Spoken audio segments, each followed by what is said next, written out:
New York City, 2001. No tall building had ever collapsed primarily due to fire. But that's exactly what investigators believe happened to the 47-story World Trade Center Building 7 on September 11th. According to a 3-year comprehensive building and fire safety investigation just completed by the National Institute of Standards and Technology, or NIST. Could one use a controlled demolition on any building? Sure. Did it happen to WTC 7 on 9/11? No, it did not. Building 7 was no ordinary building.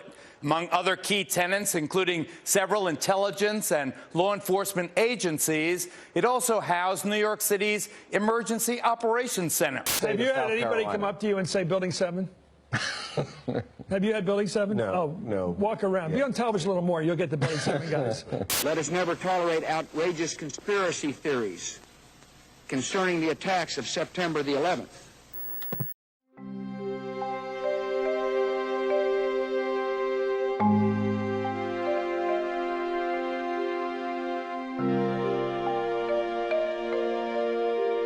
My name is Peter Michael Ketcham. I was born and raised in Wisconsin. I've spent much of my life in the high-performance and scientific computing world. I worked at NIST for 14 years. Starting in 1997, I initially joined the High-Performance Systems and Services Division, and a few years later was moved into the Mathematical and Computational Sciences Division. I also was chair of our Applied Mathematics Seminar Series and hosted that for several years. This is NIST, the National Institute of Standards and Technology. In the United States, standard setting is led by industry, but NIST plays a critical role in supporting, defining, and fostering that effort and coordinating it with the federal government. Over our long history, we have cultivated deep scientific roots that cut across a whole range of disciplines.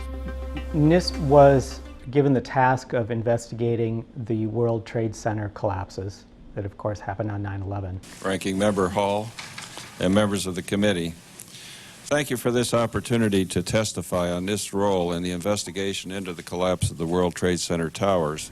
I was not involved in those investigations or writing those reports, but I was certainly aware that that research study was going on. NIST's role, as I understand it, was to investigate the collapses of the 3 World Trade Center towers, and by that I mean towers 1, 2, and 7, and determine why they had collapsed. The collapse of these towers was the worst building disaster in human history. Engineers, emergency responders, and the nation did not anticipate and were largely unprepared for such a catastrophe. I began to look into this in July of 2016. It actually came up in a conversation with a friend that I'd known for 30 years, and she mentioned something along the lines of, gee, do you realize there is some growing evidence that the official 9/11 narrative may not be quite what we all thought it was? I didn't do anything for about a month. I think I just let it sink in. But in the middle of August, I felt very compelled to start investigating. And in a very short amount of time, it became clear to me that NIST's investigation of the collapse of the World Trade Centers was not a sincere and genuine study. And I quickly became furious. First, I was furious with myself. I couldn't believe that I had not noticed this before. How could I have not noticed this for the last 15 years? And that fury then quickly transferred to NIST, my former employer, who I had always thought very highly of, and always felt that NIST did research of the highest integrity. So to see what they had done, what NIST had done with the World Trade Center investigation and report, left me stunned. Good morning. I'm here to summarize the findings from our 3-year study of the collapse of World Trade Center Building 7. Before I tell you what we found, I'd like to tell you what we did not find. We did not find any evidence that explosives were used in the collapse of Building 7. We ran down detailed computer simulations of blast scenarios. This size blast would have produced an incredibly loud sound that was not recorded on videos of the collapse nor reported by witnesses. You want to call your mother or something? You gotta get back. You know that. You gotta get back. All right. I know. Keep your eye on that building as we coming down. What became immediately obvious to me was that there was overwhelming evidence that all three of those towers, 1, 2, and 7, collapsed due to controlled demolition. And the NIST reports focused almost entirely on reasons due to fire and the associated plane crashes and jet fuel. What we found was that uncontrolled building fires caused an extraordinary event. The collapse of World Trade Center 7 was primarily due to fires. What I saw was that the most likely cause, controlled demolition, was not investigated at all. In fact, it was dismissed in 1 or 2 sentences within the report.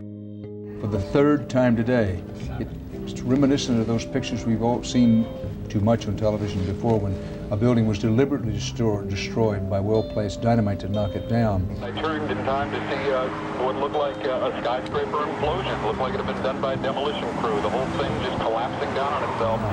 It was almost as if it were a planned implosion. It just pancaked. Dit is controlled demolition. Zeker weten. Zeker weten. Er is nagesprongen. Dit is in opdracht gebeurd. Dat heeft een team gedaan van experts. This is the first time that we're aware of that a building over 15 stories tall has collapsed primarily due to fire. What is special about Building 7, and I think why it has gotten as much attention as it has, is because it wasn't hit by a plane. So that cannot be used as a reason for why the building collapsed. Now, it did have some fires. They weren't terribly notable fires. They were rather modest, in my opinion. And to complicate matters even more, there was an obvious foreknowledge on the part of some people that seemed to know that this building was going to come down. That building right there, the brown building, the tall one, is number 7 World Trade Center. I've heard several reports from several different officers now that that is the building that is going to go down next. In fact, one officer told me they're just waiting for that to come down at this point. The building is about to blow up. Moving back. Rescue workers pushed people away from the scene. We are walking back. There's a building about to blow up. Now, all these stories are not compatible. You cannot have a heavily built steel frame high-rise collapse due to modest fires. If that were the case, it would be extremely unusual for that to happen.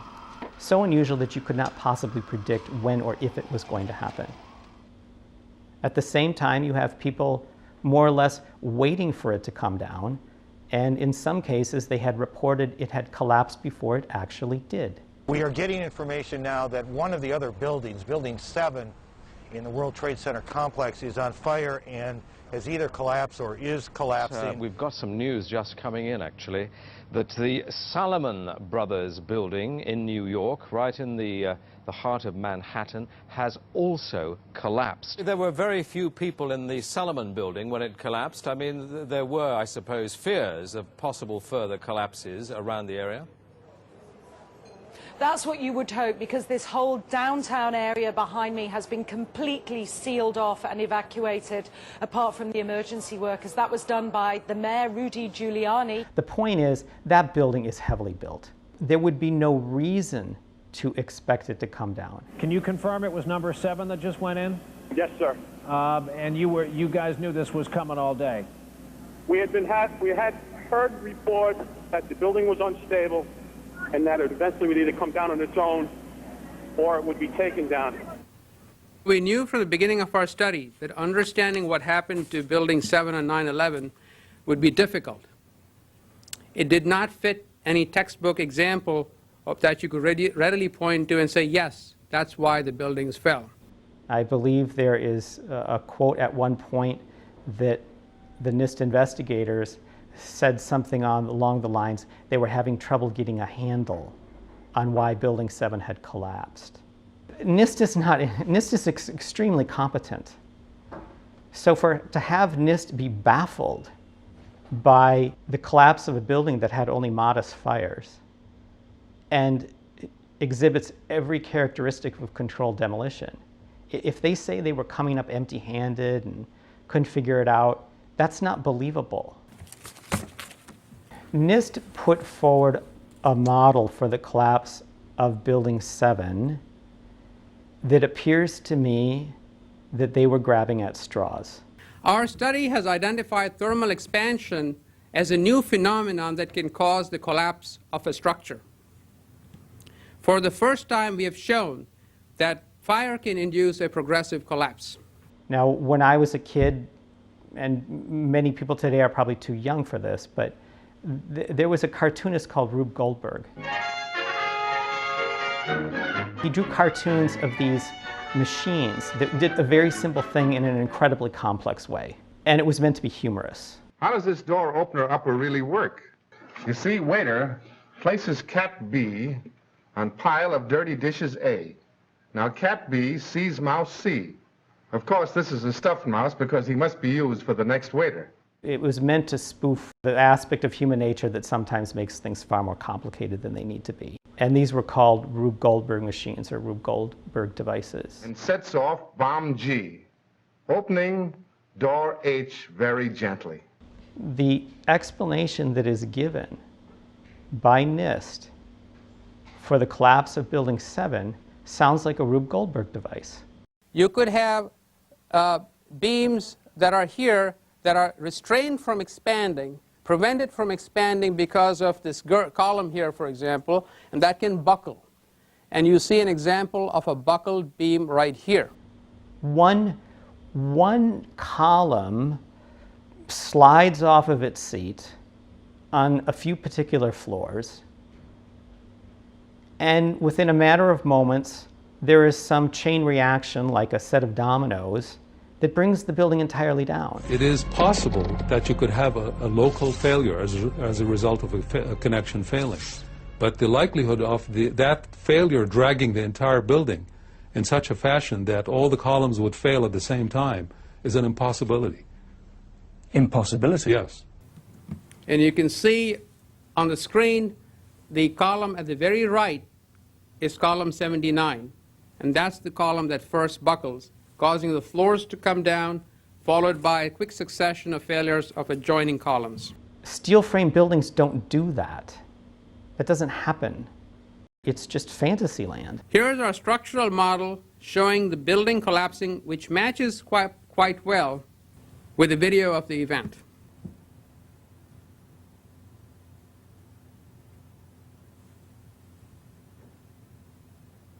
Does the model that NIST produced for World Trade 7 match what we actually saw? No. We heard this sound that sounded like a clap of thunder. It looked like there was a shock wave ripping through the building, and the windows all busted out. About a second later, the bottom floor caves out. The building followed after that. And, you know, I'm reminded of the old fairy tale of the emperor has no clothes.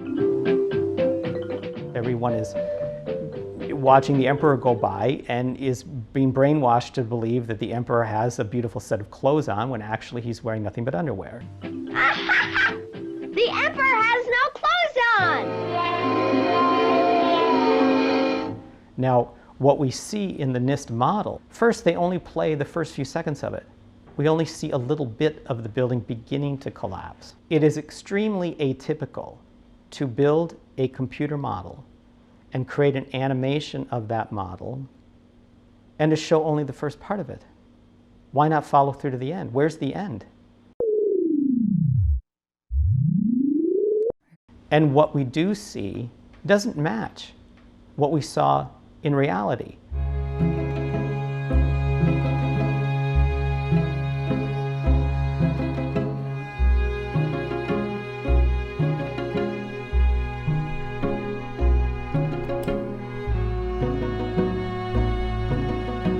The animation for the NIST model of the collapse of World Trade Center 7 has the sides sort of kinking in and the top of it kind of bending funny. That is not what the video of the collapse of Building 7 shows.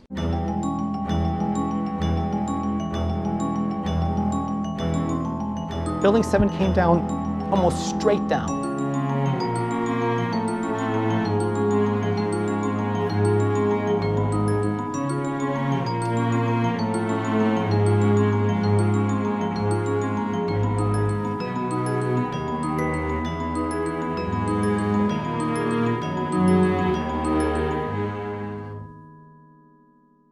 This was clearly, the way the structure is collapsing, this was the result of something that was planned.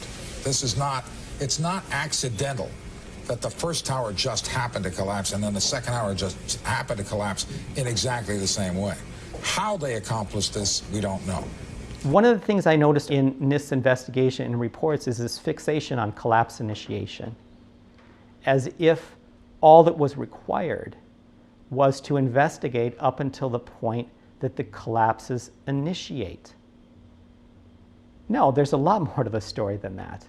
In fact, that's stopping just when it's getting interesting. But NIST makes a 1 or 2 sentence summary along the lines of, and then the building collapsed completely. We were charged with finding out the cause of the collapse. And we found what happened. I think we've scientifically demonstrated what was required to initiate the collapse. Once the collapse initiated, the video evidence is rather clear. It was not stopped by the floors below, so there was no calculation that we did to demonstrate that, what is clear from the videos. To investigate only up to collapse initiation is only doing part of the story and leaving out a great deal. No, it may be that something fell off the building. It may be that something has fallen. We don't know, to be perfectly honest. But that is what you're looking at, is the current, that's the scene at this moment at the World Trade Center. Dan Daler from ABC's Good Morning America is down in the general vicinity. Dan, can you tell us what has just happened? Yes, Peter, it's Don Daler down here. I'm 4 blocks north of the World Trade Center. The second building that was hit by the plane has just completely collapsed. The entire building has just collapsed, as if a demolition team set off. When you see the old demolitions of these old buildings, it folded down on itself, and it is not there anymore. That should be it. Thanks very much, Dan. Completely collapsed. The whole side has collapsed? The whole building has collapsed. The whole building has collapsed? The building has collapsed. If the top of the building became unstable due to the weakening of columns, one would reasonably expect the top of the building to start to lean, start to creak, connections start to break, and the top of the building would simply fall off to the side and come crashing down on the buildings next door. And the rest of the tower would remain. That's what one would expect. Instead, we saw something quite different.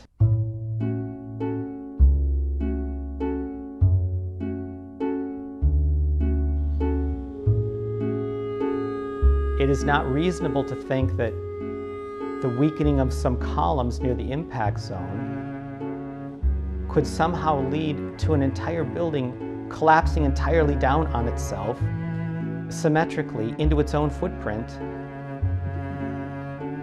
with nothing left but bits of dust. That's not plausible, that's not reasonable. Watch some of the videos of the collapses. Look for several things. Look for sudden onset.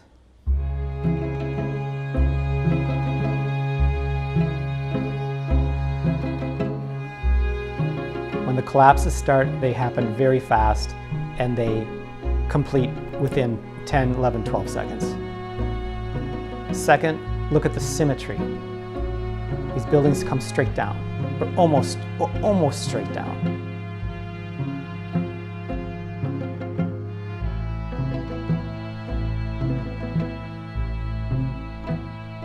Asymmetric damage does not lead to symmetric collapse. It is very difficult to get something to collapse symmetrically because it is the law of physics that things tend towards chaos. Collapsing symmetrically represents order, very strict order. It is not the nature of physics to gravitate towards order for no reason. It will gravitate towards chaos. It is very difficult to get a building to collapse symmetrically. Mark Loiseau has been in this family business all his life. He knows what it takes to bring a building down. The largest steel structure we've taken down, which I think is still a Guinness record, is the J.L. Hudson Building in Detroit.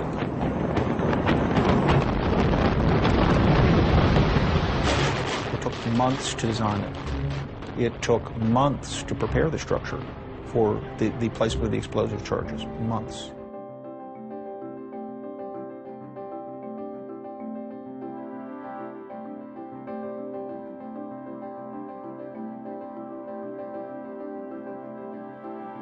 Third, look at the rubble that is left. It is not big pieces of steel, big chunks of cement. It is fine particles. Surprisingly, so little rubble. Where did all the rubble go? The concrete was pulverized, and I was down here Tuesday, and it was like you were on a foreign planet.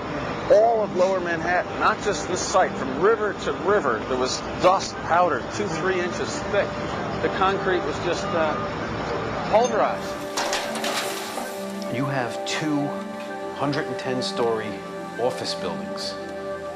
You don't find a desk. You don't find a chair. You don't find a telephone, a computer. The biggest piece of a telephone I found was half of the keypad, and it was about this big. The building collapsed to dust.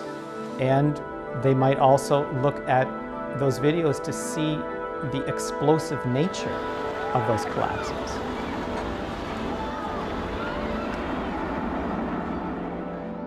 You can see essentially a wave of explosive demolition traveling down the building as it collapses.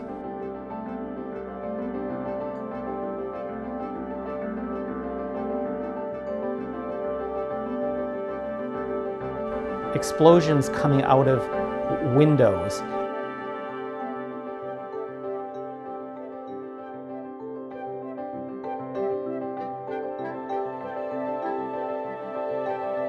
Huge chunks of steel perimeter beams flying hundreds of feet off to the side. Steel does not fly off to the side hundreds of feet due to gravity. Gravity works vertically, not laterally. There has to be a force there, pushing it to the side. Otherwise, it would just fall down to the ground. It'd be like dropping a ball out of a window. It would just fall straight down.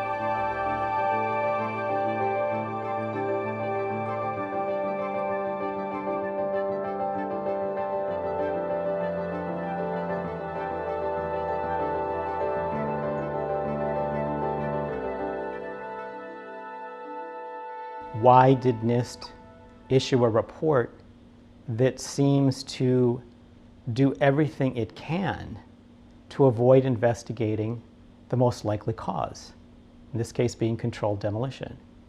Why would NIST avoid that? Why would they try to do everything they could to avoid that?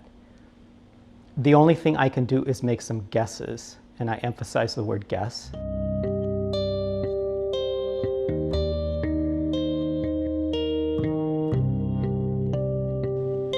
Perhaps they were coerced, perhaps they were pressured. I don't know where that coercion or pressure might have come from, but it is not typical of NIST to do anything short of excellent. NIST is extremely meticulous about their research, and by necessity they need to be. That is what they excel at. This report does not fit that pattern at all. We really have a new kind of progressive collapse that we have discovered. One thing I think to understand is NIST is a really excellent place to work. And for many of the people who work there, this is a really good position and they have a lot to lose. It is not all that hard to begin to pressure people, make offers they can't refuse, coerce them, and depending on the person or people involved, that can be anywhere from very subtle to very overt. The best I can do is speculate that something of that type happened. We conducted the study without bias, without interference from anyone, and dedicated ourselves to do the very best job we could. And in fact, I would suggest that the public should really, at this point, recognize the science is really behind what we have said. So why didn't I see it? I think the painful truth is that I was living in blindness and ignorance as to what had actually happened. I didn't give it much thought. I heard the official narrative, and like many people, I believed it. Do you know anything about the cause of the explosions that brought the two buildings down yet? Was it caused by the planes or by something else? We believe that it was caused by the after effects of the planes hitting the buildings. We don't know of an additional explosion after that. And I am ashamed to say that, but that's the truth. Once I took a look at it, it leapt out at me. This was not a case of some subtle differences or subtle discrepancies or differences of scientific opinion that needed further investigation. This was glaring, clear cut. Getting behind the car.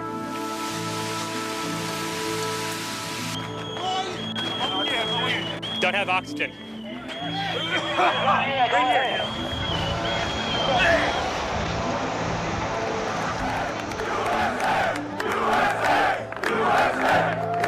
I think what has allowed the official story to stand for this long is a combination of several things.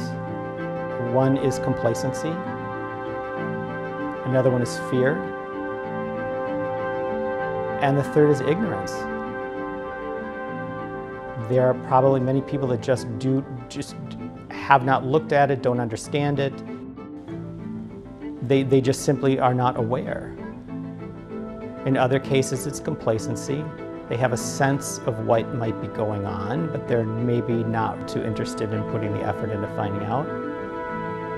And there could be others that have a very strong sense of what they think is going on, but they are gripped in fear, they're paralyzed in fear. The reason that I have spoken out about this is very simple. I spoke out because I believed it was the right thing to do. I have no other motive. It would be nice at this point if someone who is currently a NIST employee would also speak out, but that is up to each individual there to decide. What I am seeing is that with respect to the World Trade Center collapses, the official narrative is beginning to unravel.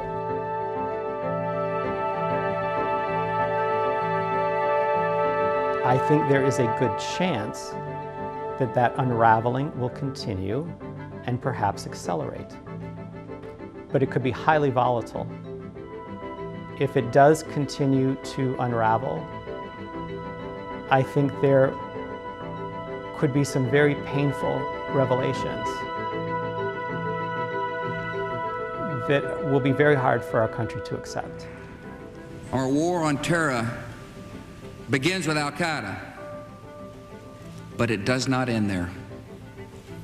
It will not end until every terrorist group of global reach has been found, stopped, and defeated. And I don't in any way make light of that. It could be very painful. Americans should not expect one battle, but a lengthy campaign, unlike any other we have ever seen. But the wounds of 9/11 have remained unhealed for too long. And they are festering and rotting, and they are infected.